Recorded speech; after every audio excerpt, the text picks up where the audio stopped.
আজকে আমি বানাবো মাছের পুলসু। মাছগুলো ফ্রিজে ছিল, বের করে নিয়েছি। মাছে লঙ্কা গুঁড়ো, বেশি করে লঙ্কা গুঁড়ো, নুন আর তেল,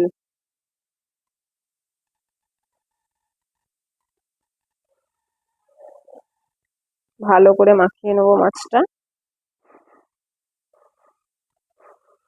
ভালো করে মাখানো হয়ে গেছে আমার। তেঁতুল জলে ভিজিয়ে রেখেছি।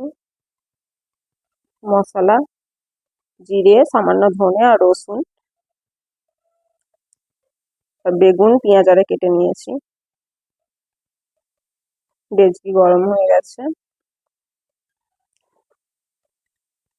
তেল দিয়ে দিলাম। পেঁয়াজ ডুমো ডুমো করে কাটা ছিল, ওটা দিয়ে দিলাম।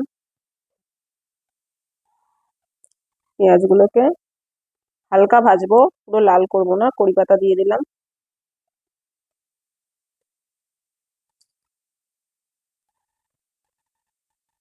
হালকা হালকা ভাজা হয়ে গেছে। হলুদ দিয়ে দিলাম অল্প সামান্য, কাঁচা লঙ্কা দিয়ে হালকা ভেজে নেবো।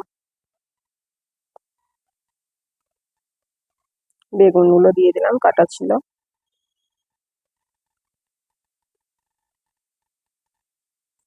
দিয়ে একটু ভেজে নাড়িয়ে নিলাম।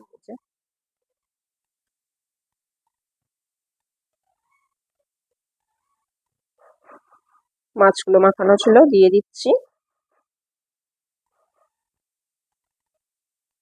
ঝাঁকিয়ে ঝাঁকিয়ে এটাকে রান্না করতে হবে, এতে খুন্তি দেওয়া যাবে না। খুন্তি দিলে মাছগুলো ভেঙে যাবে।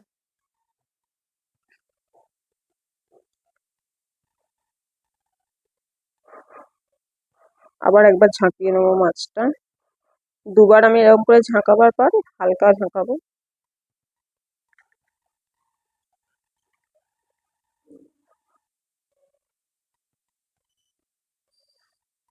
নাড়িয়ে নাড়িয়ে রান্না হবে মাছটা।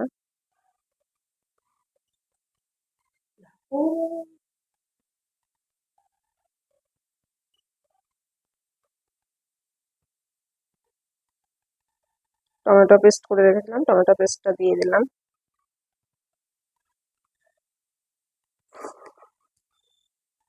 টমেটো পেস্টটা ধুয়ে দিয়ে দিলাম জলটা, দিয়ে ভালো করে নাড়িয়ে নিলাম।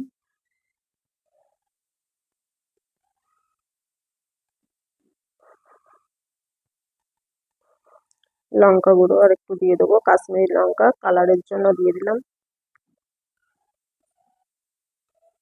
তেঁতুল ভেজানো ছিল, তেঁতুল ভিজিয়ে তেঁতুলের জলটা দিয়ে দিলাম।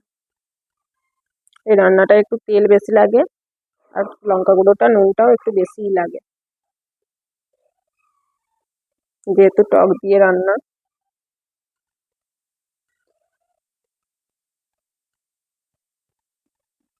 করে নাড়িয়ে দিলাম। দেখুন বন্ধুরা, কি সুন্দর কালার হয়েছে, ফুটছে। হালকা করে নাড়িয়ে নিচ্ছি।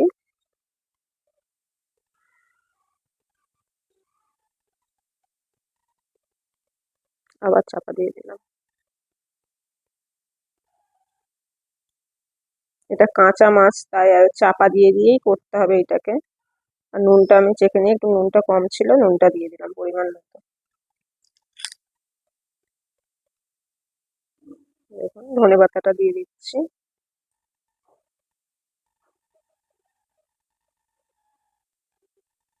দিয়ে হালকা করে নাড়িয়ে নিয়ে আবার এটা আমি চাপা দিয়ে দেবো।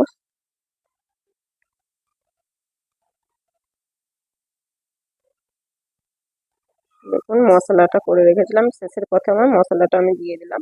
জিরে ধনে আর রসুনটাকে পেস্ট করে রেখেছিলাম।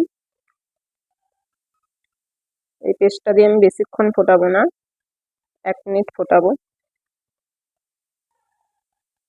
চাপা দিয়ে 1 মিনিট ফুটিয়ে নিচ্ছি। দেখুন সামান্য চিনি দিয়ে দিলাম, দিয়ে 1/2 মিনিট মতো ফুটিয়ে আমি এটাকে বন্ধ করে দেবো। দেখুন আমার পুলসু প্রায় রেডি। আমার পুলসু ফিনিশ।